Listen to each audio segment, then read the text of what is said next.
Ja, ich weiß nicht, könnt ihr Harald noch oder nicht? Welcher Harald? Du bist mir mega sympathisch mit der Figur.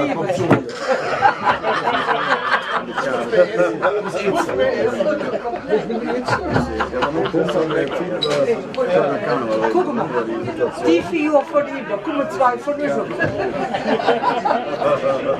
Verdrüschte hin. Ja, dich liebe ich ja. Du heißt ja auch heute. Wir sind ja gesund. Ja, ja. Nicht nervös reden. Ich auch. Ja. Ich habe nur Schnupfen. Ja, ihr Lieben, liebe Freunde von Los Maschwade, liebe Freunde des gepflegten Brauchtums. Zweite Halbzeit mit weiteren Stargästen. Das Marita Ich wieder. und den Harald brauche ich jetzt nicht mehr vorstellen, die kennen wir aus der ersten Halbzeit. Ich habe zwei weitere Gäste, über die ich mich sehr freue. Zum einen Jungfrau Artura aus dem Jahre 1993 im legendären Dreigestirn. Emma Prinzerin. Oh, jetzt haben wir Technik läuft. Arthur Tybusek, herzlich willkommen. Hallo, ein bisschen mehr Enthusiasmus. Dieser Verein stellt dies Jahr das Dreigestirn. Wir sind Nippes! Also ich hätte es auch noch gesagt, aber schön, dass du vorweggenommen hast. Aber bevor ich jetzt wieder vergesse, ich habe es eben schon vergessen, Riesenfauxpas bei dieser Menge an geballter Prominenz hier. Es wird gestreamt natürlich auf Facebook, auf der Lost Maschwade Seite, auf Cologne und auf der Seite Kölner Karneval. Also wer sein Handy noch funktionstüchtig hier hat, Reichweite ist immer gut, auch für uns. Insofern zückt eure Handys kurz und vielleicht könnt ihr kurz den Stream liken oder selber streamen, teilen, wie auch immer. Das Stream ist allein. Marita, worüber haben wir im Sommer gesprochen? Musst du mich jetzt so in eine Pfanne hauen? Danke. Ich habe dir doch beigebracht. Ich traue mich nicht. Komm.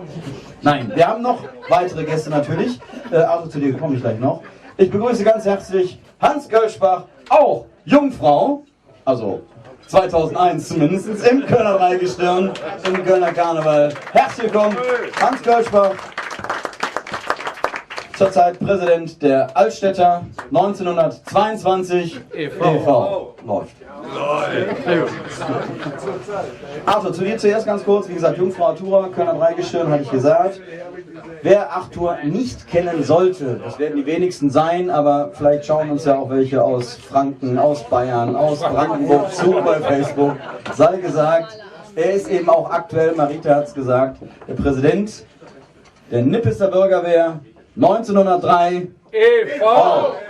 Und damit auch der Dreigestirnspapa, der Papa, der drei Jungs auserkoren hat, die diese Session unser Kölner Dreigestirn stellen dürfen. So machen wir.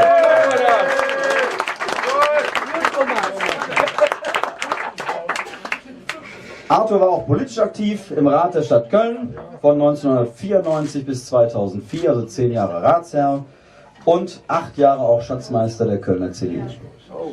Auch das. Warum kommt jetzt kein Applaus, Arthur?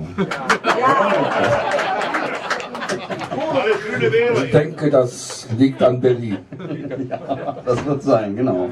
Zum Hans kann ich noch kurz sagen, wie gesagt, Jungfrau Hansi, Kölner Dreigestirn habe ich erwähnt, aktuell Präsident der Altstädter. Zwei Sachen möchte ich aber noch kurz, bevor wir über das eigentliche Thema sprechen, nämlich was ist los in Köln mit unserem Kölner Karneval, der 11.11. hat viele Diskussionen aufgeworfen, das soll heute gleich hier im zweiten Teil unser Thema sein. Aber vorher möchte ich zwei Dinge mit dir noch kurz klären. Einmal die Session 2008, 2009. Es gab einen Eklat im Maritim. Erinnerst du dich? Ja, ich durfte mit einem Kölsch nicht in den Saal. Ich glaube, das war das, ne? Genau, das meinte ich. Was ist da passiert? Ja, ich wollte eigentlich nur draußen ein kleines Kölsch trinken an der Theke und wie das so hieß, Kölschbach, komm in den Saal, schnell in den Saal, mit dem Kölsch wieder in den Saal zurück. Und da war dann ein ganz fleißiger Wachmann, der mich dann zurückhielt. Man muss dazu sagen, es war eure Sitzung und du warst Sitzungspräsident.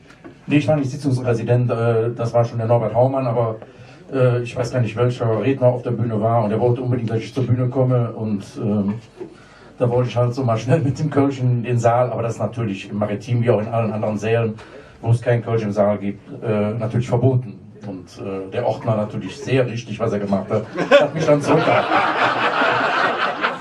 Aber was ich an der Geschichte nicht verstehe, wo war das Problem, das Ding mal eben zu exen? Das habe ich dann auch gemacht. Ach so, also ging es dann. Ja klar, ich wollte in den Saal. Riesenschlagzeile, Eklat im Maritim. Also es ging um 30 Sekunden quasi, wenn du verspätet reinkamst. Ja, 30 Sekunden habe ich nicht gebraucht. Wunderbar.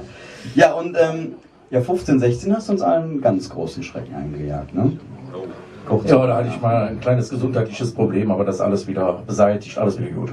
Du bist die ganze Session ausgefallen. Ja, ich musste mich schonen und die Ärzte haben mir davon abgeraten, mich in der Session irgendwo zu zeigen und da habe ich mich auch versucht dran zu halten.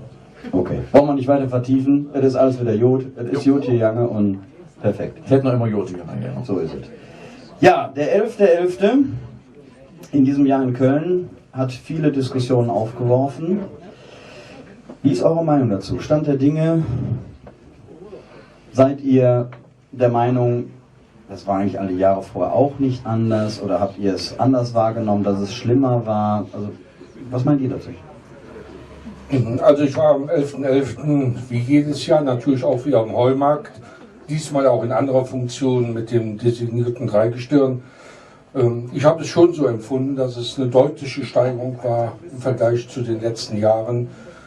Nach meiner Wahrnehmung waren viele Jugendliche viel früher angetrunken.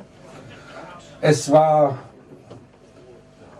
teilweise nicht direkt auf dem Platz, aber rechts und links an den Plätzen kaum auszuhalten. Dutzende von jungen Männern pinkelten an Wänden, an Kirchen, nicht einer, nicht zwei.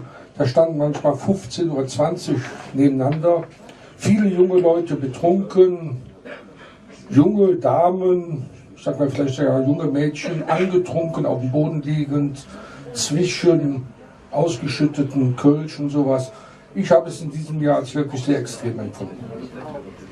Ja, aber man muss vielleicht dazu sagen, es war nicht auf dem Heumarkt, also nicht in dem Bereich, der von der Willi Ostermann Gesellschaft betrieben wurde, sondern dieses Theater, was du beschrieben hast, habe ich beobachtet zumindest alles so im Umfeld der Absperrung. Also von jungen Leuten, die scheinbar in die Stadt gekommen sind, vielleicht auf den Altermarkt, auf den Heumarkt wollten, nicht dahin gekommen sind, die dann halt vor diesen Absperrungen gestanden haben, sich am Bütchen ihr Kölsch geholt haben oder die harten Sachen, zu viel getrunken haben und dann natürlich nicht in die Kneipe kamen, um sich zu erleichtern und haben das dann alles da an die Wände gemacht. Also unglaubliche Szenen. Marita, wie hast du es empfunden? Ich habe es gar nicht mitbekommen, weil ich war nur im Innenbereich, bin auf die Bühne, habe ein wunderbares Publikum erlebt, das mitgefeiert hat. Ich habe es aber von allen Seiten gehört. Aber das ist ja ein Problem, das wir nicht nur in Köln haben, das haben wir ja auch am Ballermann oder sonst wo. Die jungen Leute sehen heute ihr Credo da drin, sich so zu besaufen, dass sie Koma-Saufen beginnen. Und das ist nicht nötig. Wir haben es auch nicht getan. Wir hatten immer gute Laune. Man trinkt mal ein paar Kölsch, das ist okay. Aber dann sich den Schnaps da reinzuschütten auf nüchternen Magen, finde ich eigentlich, da haben die Eltern was falsch gemacht. Dann haben sie den Kindern nicht den richtigen Weg gezeigt. Weil das ist auch für sie nicht gesund. Harald, deine Einschätzung? Ja, wie du richtig sagst, ist ja nicht nur Köln, das betrifft ja alle auch große Veranstaltungen. Der fränkische Karneval auch? Der Fasching heißt das. Habt ihr sowas? Der ist nicht so groß bei uns, da kann sowas nicht vorkommen. Wobei doch, es gibt es auch, aber das sind so kleine Städte wie Spalt, wo man sich dann auch wundert, die haben 8000 Einwohner jetzt mittlerweile. Das sind 60.000 Leute am Weiberfastnacht in der Stadt. Da ist sonst nie was, das ist nur diese Veranstaltung. Also Nachmittag alles vorbei, aber komischerweise. Und da ist es nicht aber dasselbe. Es ist natürlich auf so einem engen Raum, so viele Menschen, die da, jetzt hier auch die Touristen, die kommen. Und ja, wie willst du das vermeiden? Das kann die Stadt, was will die Stadt machen? Wir müssten mal Alkoholverbot aussprechen oder, keine Ahnung, die Stadt sperren, das geht ja alles nicht. Das Einzige, was man vielleicht machen könnte, in den neuralgischen Punkten, doch die eine oder andere Dixie-Toilette mehr aufstellen. Oh ja. Ja, aber stehen doch. Aber stehen doch nicht. Stehen doch. Aber das ist das Riesenproblem. Wir haben ja, wir Altstädter veranstalten Weiberfastnacht, die offizielle Öffnung Straßenkarneval am Altermarkt. Ja. Wir haben ja das gleiche Problem. Und das große Problem ist, wir haben es ja versucht, mehr Toiletten aufzustellen. Das geht zum Teil nicht. Entweder fehlen die Einleitungsmöglichkeiten, reicht ja nicht, dass man so einen Toilettencontainer irgendwo hinstellt, irgendwo muss er ja hinlaufen. Und die Feuerwehr spricht auch noch mit. die dann sagt, hier in der Altstadt, das ist alles so eng, ihr könnt da nicht mehr Toilettencontainer hinstellen, weil wir müssen mit dem Drehleiterwagen da durch. Funktioniert einfach nicht. Wir haben da Riesenprobleme mit und es wird nicht besser. Zeigt aber andererseits auch, wie interessant der Karneval für die Menschen aus dem Umland ist, dass sie genau deswegen ja eigentlich, die meisten zumindest, nach Köln kommen. Und ich glaube, es ist eine geringe Zahl der Leute, die da übertreiben und schon um 9:30 sturzbesoffen sind und in Ecken liegen. Ich glaube nicht, dass es die Mehrzahl ist, sondern das ist ein kleiner Teil, aber das ist halt, man sieht, die fallen auf, man sieht es einfach. Ja. Also ich glaube, der Hans spricht da einen Punkt an, das sind nicht die Kölner, die in der Innenstadt sind. Die Kölner meiden mittlerweile am 11.11. die Innenstadt. Die wollen im Veedel bleiben, sowas. Der Hans sagt zu Recht, dass ihr eure Veranstaltung zur Weiberfastnacht macht. Wir von der Nippeser Bürgerwehr sind hingegangen und machen seit 3 Jahren am 11.11. eine eigene kleine Bühne an der Eigelsteinstorburg. Einfach um die Leute im Veedel abzuholen. Wir haben 1500 Gäste, die feiern von 17 bis 20 Uhr mit uns eine bombige Veranstaltung. Aber jetzt sage ich so ein bisschen, wir haben langsam schon Angst, dass das von Jahr zu Jahr wieder mehr wird. Mit 1500 oder 1800 Leuten, Familien mit Kindern, kannst du das auch organisatorisch gut im Griff haben. Wenn da aber mal 5000 stehen, würden wahrscheinlich die Probleme auch anfangen.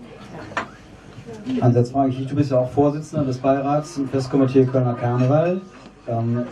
Gab es da schon Diskussionen? Habt ihr euch schon zusammengesetzt? Es gab ja diesen Roundtable, den Henriette Reker, unsere Oberbürgermeisterin, eingerichtet hat. Was hast du davon mitbekommen? Also der runde Tisch von der Frau Oberbürgermeisterin hat sich natürlich nur um das eine Thema 11.11. und die Auswüchse damit befasst. Auch im Blick auf Weiberfastnacht und den Straßenkarneval. Der Karnevalistische Beirat hat sich damit noch nicht befasst, das werden wir aber am Mittwoch tun, denn da tagt ja wieder das nächste Mal. Der Karnevalistische Beirat hat im Moment ein paar andere Themen, zum Beispiel die Verkürzung des Rosenmontagszuges. 2018 ist ja Rosenmontag sehr, sehr früh in der Session, es wird früh dunkel und das Festkomitee strebt ja an, dass möglichst der Prinz auch mal im Hellen, wird er nicht nach Hause kommen, aber zumindest so nicht im Stockdusteren. Das soll ja schon ein bisschen angenehm für den Prinzen sein und für das Dreigestirn sein und hat deswegen beschlossen, die Teilnehmerzahl radikal zu beschneiden, zu kürzen. Und das betrifft alle Gesellschaften, uns große Gesellschaften, uns Chors insbesondere, die wir mit großen Teilnehmerzahlen daran teilgenommen haben. Und da arbeiten wir im Moment dran und wollen das für die Zukunft mit dem Festkomitee gemeinsam an Lösungen arbeiten. Also ist ja schon seinerzeit eine Stunde vorverlegt worden, aber das reicht einfach nicht. Ja, du kannst das organisatorisch nicht weiter vorverlegen. Rosenmontagszug startet jetzt um 10 Uhr. Die Traktorfahrer müssen um 4 Uhr, glaube ich, loslegen. Die Fahrzeuge dann zum Aufstellplatz bringen. Das kriegt man nicht gehandelt, wenn das noch früher wäre. Das geht gar nicht. Manchmal stürzt ja auch ein Pferd. Und dann stehst du eine Stunde im Stau. Aber dann steht das Pferd hinterher im Stall auch wieder auf und ist wieder putzmunter. Der Prinz war eine Stunde im Regen. Nein, aber wichtig war ja... Also spricht das an, weil das ja ein Pferd der Nippeser Bürgerwehr war. Also ich will das an der Stelle einschreiben, was wir an diesem Rosenmontag, in der Nacht von Rosenmontag auf Dienstag und dienstags auch in Nippes, an unserem Nippeser Zug erlebt haben. Von Anteilnahme für dieses Pferd war mehr als beachtlich. Wir hatten 7 Fernsehteams bei dem Veterinär im Stall. Das Pferd stand auf dem Weg zum Veterinär im Wagen von selbst wieder auf. Und der Veterinär hat das Tier untersucht und hat gesagt, lass das mal 24 Stunden hier stehen. Aber ich kann eigentlich so nichts Nachhaltiges feststellen. Das ist das Thema, was die Bonner Karnevalisten ja im Moment umtreibt, Pferde im Zug. Ich sage ganz eindeutig, für die Traditionalisten, die den Karneval lieben, gehören Pferde mit in den Kölner Karnevalszug. Jawohl. Zumal man sie dann ja auch überall anders verbieten müsste, ob jetzt beim Oktoberfest in München, wo auch immer, da durfte man ja nirgendwo mehr Pferde laufen lassen, denke ich. Deswegen denke ich, ist da die Diskussion durchaus vom Tisch. Das klassische Beispiel ist immer, wenn du durch New York gehst, siehst du immer wieder Polizei berittene Polizei und wenn ihr den Verkehr kennt, der da herrscht oder so, also das kann nicht nachhaltig schädlich sein für die Tiere. Aber lass mal zurückkommen eben auf diese 11.11. Problematik, was ja beim Straßenkarneval nicht anders werden wird, sicherlich an Weiberfastnacht. Nur gibt es eventuell Überlegungen, jetzt haben wir leichte Tonprobleme, glaube ich, hoffe es ist okay. Könnt ihr mich noch hören? Ja. Ein bisschen verzerrt, wunderbar. Wäre es ein Ansatz, das Ganze aus der Innenstadt rauszuverlagern? Nee. Also glaube ich nicht. Ich will nur diskutieren. Nein, aber ich glaube, das wäre keine Lösung. Wenn die Altstädter, jetzt in dem Falle meine Gesellschaft, diese Veranstaltung auf dem Altermarkt nicht machen würde, mit Heumarkt zusammen, würden die Leute trotzdem kommen. Die gingen in die Altstadt und es wäre gar nichts mehr zu kontrollieren. So wird ja zumindest ein Teil kontrolliert und geordneter Ablauf irgendwo geschaffen. Und ich glaube, wenn wir da nicht wären, wäre ein heilloses Gelage auf dem Altermarkt. Die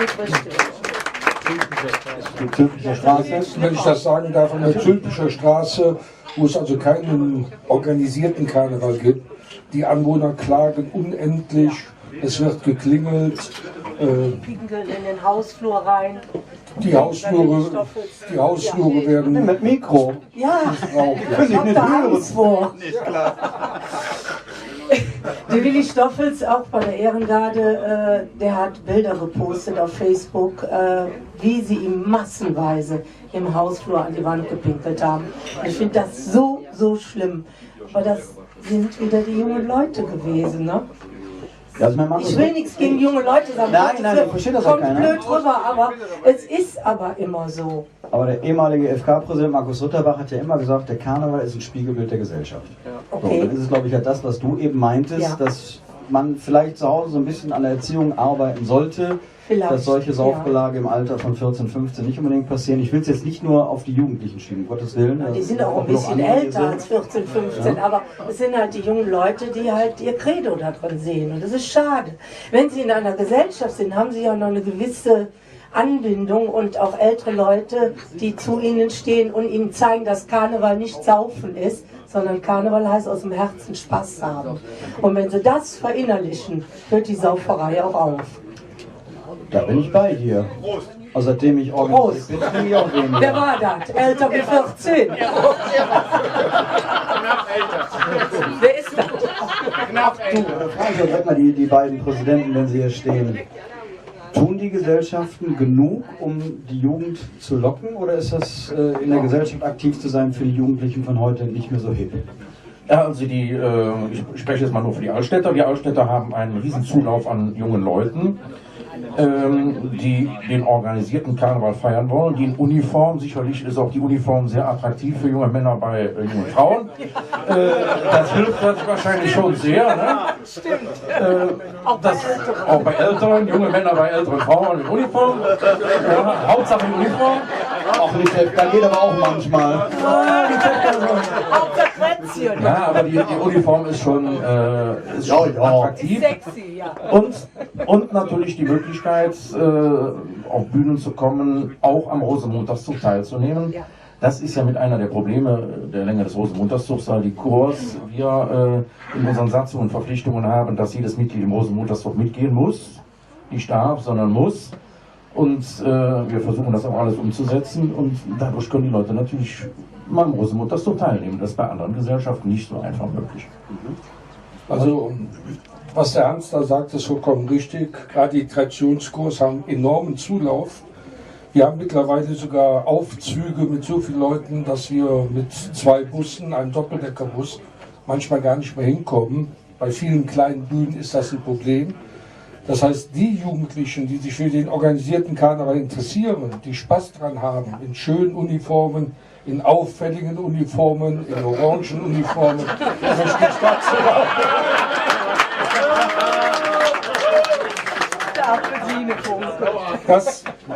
Das sind nicht die, wo wir uns Gedanken drüber machen müssen.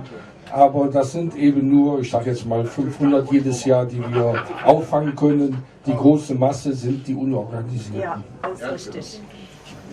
Aber wie kriegen wir das Problem gelöst?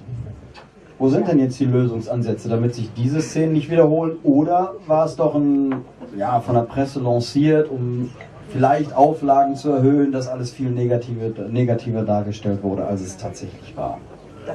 Nein, ich glaube, das war schon negativ, wie das rüberkam, wenn man das gesehen hat, morgens um 9:30. Ich habe es selber gesehen, als ich zum Rathaus gegangen bin, um 9:30, wie die ersten da lagen. Das ist schon erschreckend, wie das da aussieht.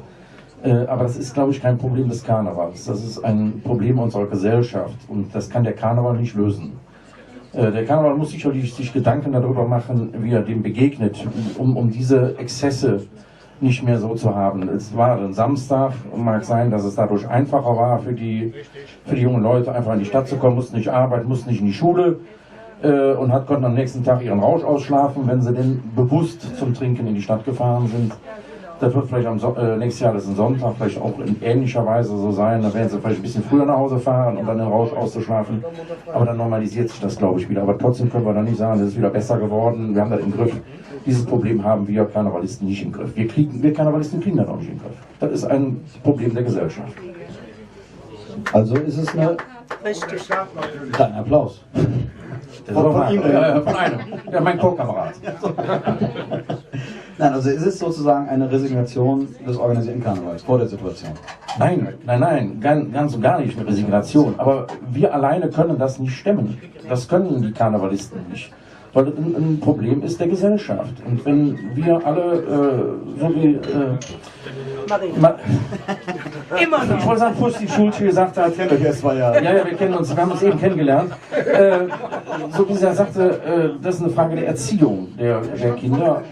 Das fängt also in der Familie an und das können die Karnevalisten nicht lösen. Das müssen die Familien lösen, das muss die Gesellschaft insgesamt lösen. Na gut, aber jetzt, wie erkläre ich das den Anwohnern?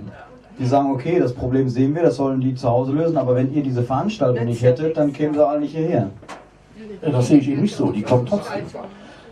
Ich glaube auch, das ist zu einfach zu sagen, wenn die Veranstaltung nicht da ist, kommen die nicht. Doch, die kommen. Die wollen an diesen Tagen, Weiberfastnacht, in der Altstadt, in ihren Kneipen oder in den Kneipen in der Altstadt, in der Südstadt, am Quartier Lateng, am Zürcher Platz, da wollen die feiern, da wollen die Sau rauslassen, da wollen die mal ordentlich Gas geben. Und die kommen dahin, ob da eine Veranstaltung ist oder nicht. Und das hat man ja dieses Jahr gesehen, ganz extrem gesehen in der Südstadt, die das so noch nicht erlebt hat, dass plötzlich da die Leute in diesen Massen da aufgetaucht sind. Ja, und die Massen sind mit Sicherheit auch, wie du schon richtig sagst, der Samstag war es. Ne? Ja. Wochenende hat natürlich mit Sicherheit erschwert die Situation. Und Och, frisches Gilden. ich glaube auch, wie du mit Karneval hat es nichts zu tun. Das ist, weil es eine Karnevalsveranstaltung ist und weil es halt einfach eine Großveranstaltung ist, in der so viele Touristen auch da sind, die in die Stadt kommen, nur um abzufeiern. Und die Jugend hat das Problem. Prost, Jungs. Die wollen immer nur trinken. Sehr zum Wohle. Hallo? Endlich normale Leute. Entschuldigung. Das liegt auch nicht am Kölsch, ich glaube, es liegt generell an den Spirituosen. Am Bier liegt es nicht, Kein es liegt an Bier. den Kein Spirituosen. Bier, noch kein Wein. Ja, das liegt möglicherweise auch daran, dass man in so PET-Flaschen, 1,5 Liter Flaschen, besser einen Wodka Lemon transportieren kann als ein Kölsch. Und das verlockt natürlich. Oder das ist natürlich verlockend. Das sieht dann aus wie Wasser oder wie Limo. Ja, das ist natürlich einfacher, als ein Fässchen Kölsch mitzuschleppen. Es hat ja Vorschläge gegeben, diese harten Getränke aus der Innenstadt zu verbannen oder so. Ich glaube nicht, dass wir damit weiterkommen. Wenn man sich das am 11.11. anguckt am Bahnhof, die kommen ja schon an mit diesen großen 1,5 Liter Flaschen aus dem Umland. Da nützt ein Verbot hier in der Innenstadt überhaupt nichts. Nochmal Achtung, und das Problem ist nicht in dem Bereich, der abgesperrt ist, sondern drumherum. Das heißt, die trinken da drumherum. Und dann, wo willst du die Grenze ziehen? Ab wann soll ein Alkoholverbot sein? Die ganze Stadtgrenze, das funktioniert nicht. Machen wir Geht Köln nicht. zu, ja, ist klar. Gehen die Brauerei pleite dann im Alkoholverbot nach? Ja gut, das denke ich jetzt weniger. Also kam gerade eine Stimme aus dem Publikum für die Zuschauer in Brandenburg, in Franken und so weiter. Dass die Brauereien dann pleite gingen, wenn wir keinen Alkohol mehr ausschenkten. Aber Kann man es durch ein Kontingent regeln, indem man jetzt wirklich vielleicht diese Grenzen, diese Absperrung gibt es ja auch noch nicht jetzt so viele Jahre, dass man es noch weiter zurückgeht, Taschenkontrollen zum Beispiel. Also irgendeine Lösung muss es doch hier, also weiß keiner von euch, was bei diesem runden Tisch rausgekommen ist. Also ich weiß nicht. Nein, die tagen ja jede Woche jetzt. Ich glaube, die haben schon zweimal getagt, die wollen sich jetzt jede Woche treffen. Es ist auch ein großer Kreis, ich glaube weit über 30 Beteiligte, alle möglichen Institutionen, die da zusammenkommen, natürlich auch mit unterschiedlichen Interessen. Vielleicht ist ein Ansatzpunkt, dass man es dezentralisieren muss. Dass man es nicht so konzentriert, sondern dass man wirklich verschiedene Plätze anbietet, dass es sich ein bisschen verläuft. Damit man kleinere Menschenmassen besser in der Kontrolle hat, besser überwachen kann oder so. Aber ich glaube, es gibt kein Patentrezept. Wer das hätte, der würde in Köln groß gefeiert und der wäre wahrscheinlich auch reich. Arthur, das nützt ja nichts, wenn es dezentralisiert. Ja, bitte. Das nützt ja nichts, wenn es dezentralisiert. Das haben wir ja jetzt auch schon mit Tanzbrunnen, die Separatveranstaltung. Die Leute, die Touristen, nicht die Kölner, die gehen am Heumarkt, weil die kennen nichts anderes. Für die ist das der Mittelpunkt des Karnevals und die dann nicht in die Absperrung kommen, weil der Willi Ostermann Gesellschaft kann man ja keinen Vorwurf machen.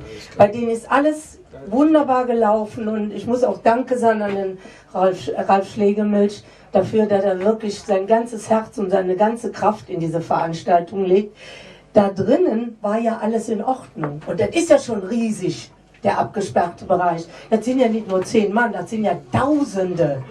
Aber die nicht reinkommen, die machen dieses progressive Saufen. Und das ist schade, dass die unseren Ruf, unser Kölner Karneval damit so in den Dreck ziehen eigentlich. Und da bin ich sehr traurig drüber.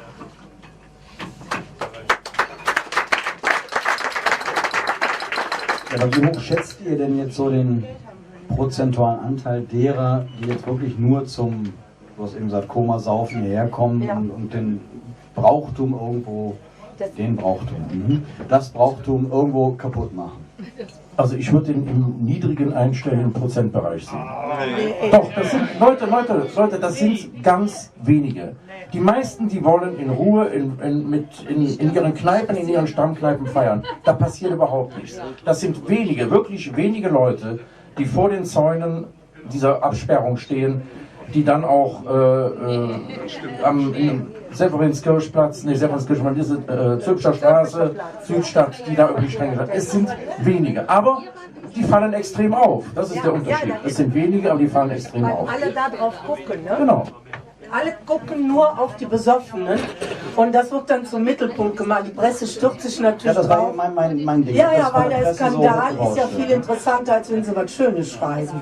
Das ist ja ganz normale Taktik bei jedem Medium. Also es gilt, die Geister, die ich rief, werde ich nicht mehr los. Wir alle, die wir hier am Tisch stehen, kennen noch 11.11. Eröffnungen am Ostermannbrunnen mit 250, 300 Leuten. Dann wurde es immer mehr, dann sind wir umgezogen auf Altermarkt, hatten jahrelang, jahrzehntelang die Bühne auf Altermarkt, es wurden immer noch mehr. Ich wage mal provokativ die Behauptung, dass natürlich auch die Übertragung in allen Medien, im Fernsehen, den Menschen im Umland zeigt, wie schön das in Köln ist und das natürlich auch eine Sogwirkung hat. Deswegen die Geister, die ich rief, die werden wir so schnell nicht schnell. Danke, das ist schön. Und ich glaube auch, das Medienproblem, dass sie ja nur über das Negative berichten. Am nächsten Tag liest du ja nichts von einer schönen Veranstaltung am Altermarkt, sondern nur die Negativseite, aber nur, ausschließlich. Und wenn sie das mal einfach weglassen würden und sich auf den Karneval konzentrieren, würde das erstens, ich glaube auch, dass es nicht mehr so in der Form stattfinden würde. Ja, das weiß ich nicht. Bin ich skeptisch, ja. Aber ich meine, und da muss sich die Stadt auch Gedanken machen, gemeinsam mit der Polizei, ob man die rechtlichen Möglichkeiten nicht hat, Leute, die irgendwo an der Kirche pinkeln oder ans Rathaus pinkeln, härter zu bestrafen, also die Bußgelder deutlich zu erhöhen. Und das muss man auch brutal durchsetzen. Im Zweifel muss man die auch mitnehmen und musst denen sagen, pass mal auf, du verbringst jetzt den Rest des Tages irgendwo. Da musst du es auch durchsetzen. Ja, du musst es durchsetzen, genau. Du musst die ein Riesenproblem in der Politik, speziell in Köln, es durchzusetzen. Ja, da muss man die Die personellen, Gesetzgebung ist da dafür. da muss man die personellen Möglichkeiten schaffen, dass die Leute zur Kasse gebeten werden. Aber das muss richtig Aber wehtun. man muss natürlich auch mal etwas hinter den Beamten stehen, die dann hier vor Ort das durchsetzen müssen. Natürlich, selbstverständlich. Denn lasst morgen einen Beamten, der in so einer Situation durchgreifen will und den etwas hart anfassen. Der Beamte möchte ich nicht sein, weil der hat nämlich nächstes Mal Disziplinarverfahren am Hals. Ja, ja. Und er kriegt keine Rückendeckung von der Stadt, von der Politik. Ja, das ist eben, dass man muss. Vom Innenminister, oder Innenministerium ist noch nicht, aber der Innenminister, jemand, der hinter den Beamten steht. Aber wir haben ja einen Juristen hier. Das Schöne, Arthur, du bist Jurist, jetzt erklär uns doch mal die rechtliche Lage. Ist es möglich, da härter durchzugreifen oder nicht? Also nach meiner Auffassung ist es schon möglich. Stichwort, wir sind zu tolerant, weil wir in Köln immer tolerant sind. Ja? Ich glaube schon, wenn wir härter durchgreifen könnten, und das können wir, etwa wenn, ja, also ich habe es selbst gesehen dieses Jahr, dass Mitarbeiter der Stadt Köln, auch Polizisten, einfach nicht eingegriffen haben, als da 15 Leute am Pinkeln waren. Jetzt kann man sagen, da waren 3 Mann vom Ordnungsamt, wie wollen die 15 Leute ordnungsgemäß kontrollieren? Dann müssen eben 10 Leute vom Ordnungsamt da sein. Und ich glaube, da bin ich fest von überzeugt, wenn in der Tagespresse mal darüber auch reißerisch berichtet wird, dass diese Leute richtig bestraft worden sind, dass das eine abschreckende Funktion hätte. Das gilt übrigens nicht nur im Karneval, das gilt auch, wenn die Leute sonst achtlos ihre Sachen in die Straße schmeißen. Die müssen härter zur Kasse gebeten werden.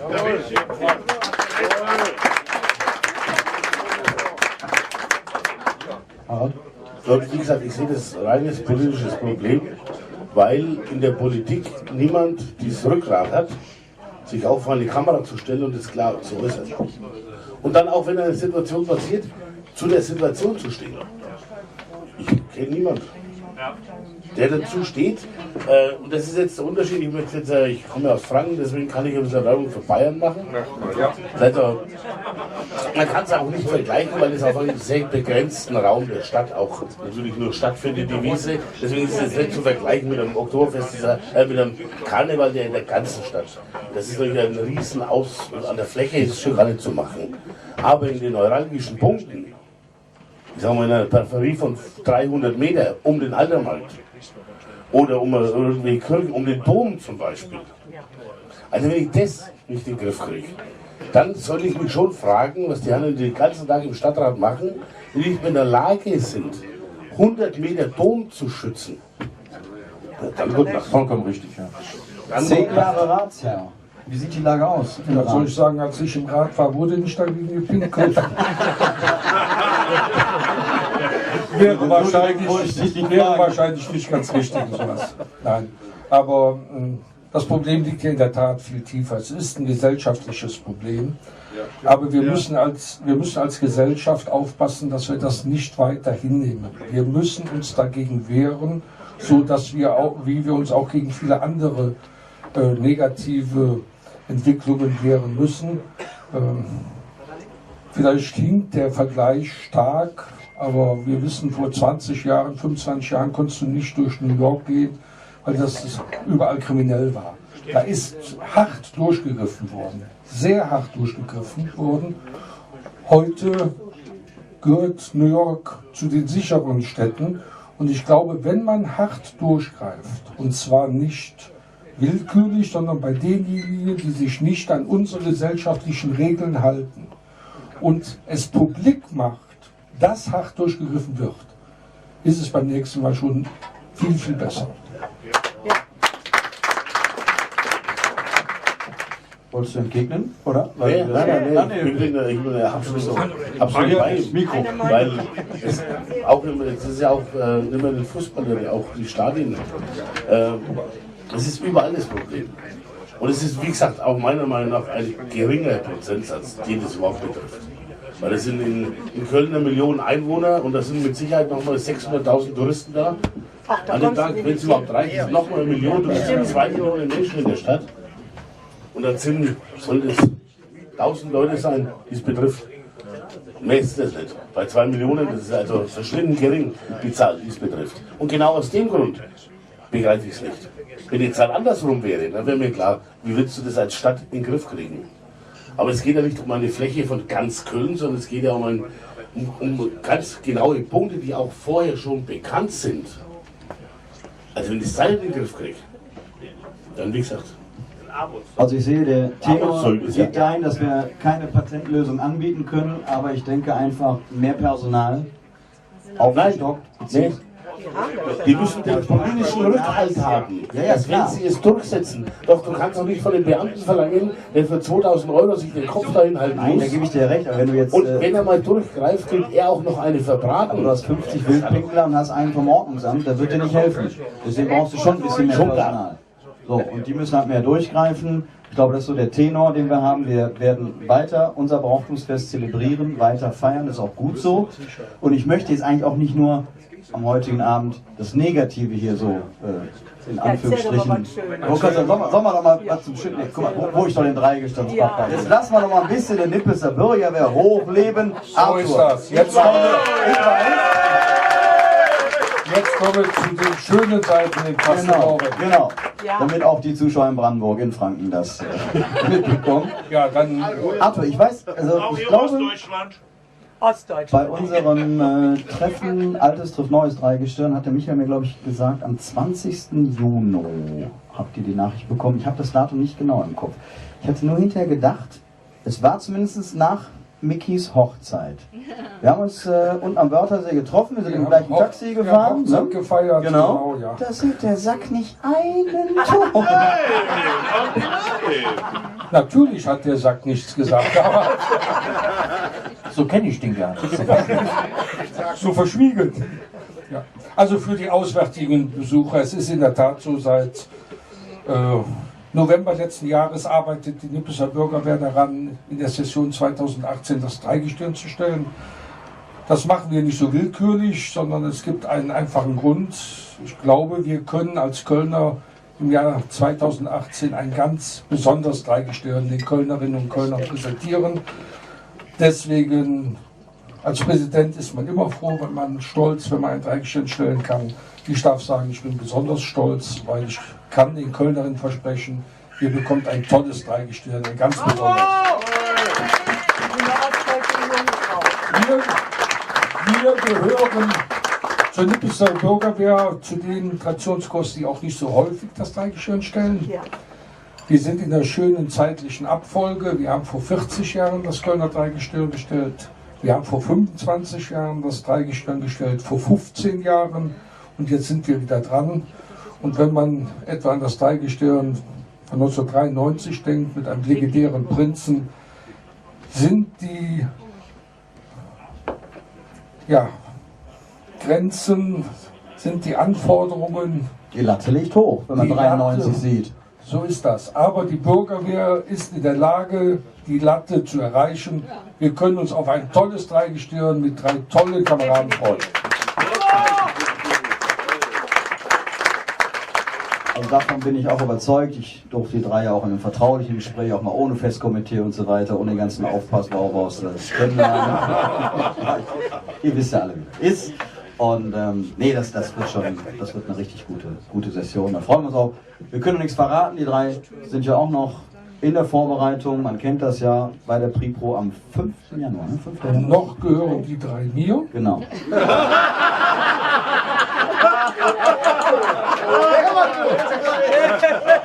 Der war super. Am 5. Januar werde ich die 3 der Frau Oberbürgermeisterin übergeben.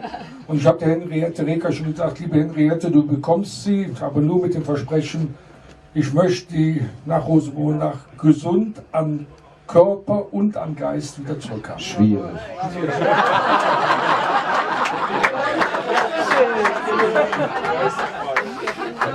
Ja, lieber Arthur, danke für den kurzen Einblick Hans Altstädter, 2001, letzte Mal. Ja, wir sind dann. Wie sieht das aus?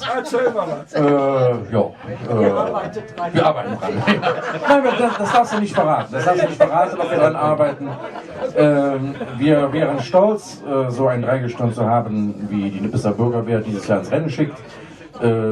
Wir Altstädter hätten sicherlich auch mal Kameraden, die das machen würden, die das auch machen könnten, aber alles zu seiner Zeit. So soll es sein. Das kann ich nur eingeben. Das ist wie bei Highlander. So, ihr Lieben, ich bedanke mich ganz herzlich für die illustre zweite Halbzeit bei euch, bei Marita, beim Hans, beim Arthur, beim Harald und möchte aber nicht von euch gehen, ohne mich zu bedanken bei vielen Sponsoren, ohne die der heutige Abend und die ganzen Veranstaltungen nicht möglich wären. Zum einen natürlich bei dir, lieber Harald, als stellvertretender Verein für Pascha für Menschen in Not. Bei der Kultkneipe Philos aus der Südstadt, natürlich hier bei unseren Gastgebern im Hähnchen, beim Schubi und bei der Elke. Beim Sascha Braun-Backen, bei Clemens Blankhardt für die freundliche Unterstützung. Ich hoffe, es hat euch ein bisschen gefallen. Der nächste Talk am 30. November, das ist schon in 3 Tagen. Das ist unser Auswärtsspiel in Bensberg mit Ike Höfgold, Lorenz Büffel und vielen, vielen anderen. Uli Potowski, ich habe es jetzt gar nicht alle im Kopf. 30. November, Bernd Kullmann, genau, Heinz Hornig. Oh, da sind ja, oh, da ist ja ein Riesenauflauf. Oh, da bin ich auch schon wieder so nervös. Und ansonsten sehen wir uns auch vor Weihnachten nochmal im Dezember. Malet Jod, schwenkt der Hut. Ich bedanke mich bei euch. Dankeschön.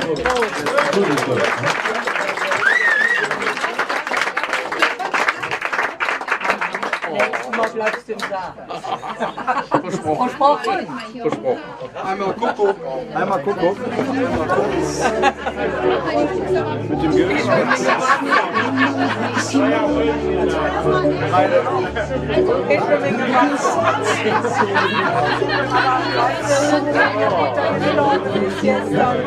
bin